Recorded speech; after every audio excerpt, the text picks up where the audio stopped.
त्रिशक्ति महात्म्य में सृष्टि देवी का आख्यान।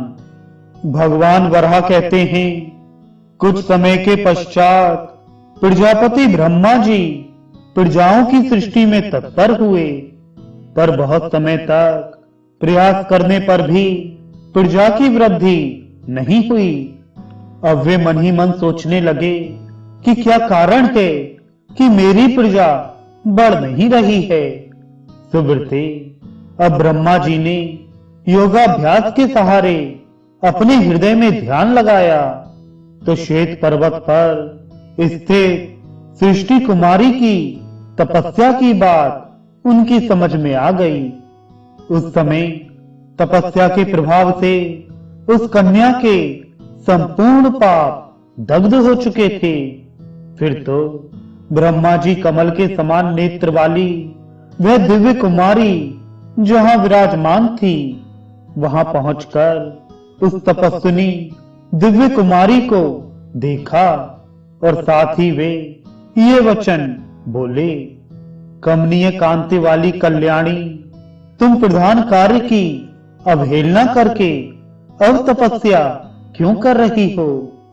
विशाल नेत्रों वाली कन्या, मैं तुम पर प्रसन्न हूं, तुम वर मांग लो।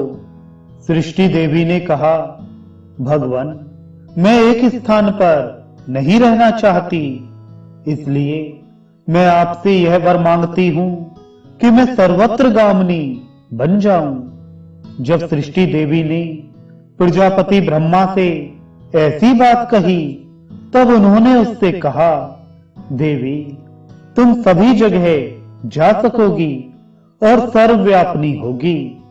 ब्रह्मा जी के ऐसा कहते ही कमल के समान नेत्रों वाली वह सृष्टि देवी उन्हीं के अंग में लीन हो गई।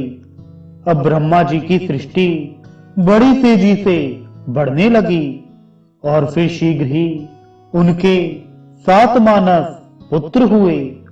उन पुत्रों से भी अन्य संतानों की उत्पत्ति हुई। फिर उनसे बहुत सी प्रजाएं उत्पन्न हुई। इसके बाद स्वेदज, उद्भिज, जरायुज और अंडज, इन 4 प्रकार के प्राणियों की उत्पत्ति हुई।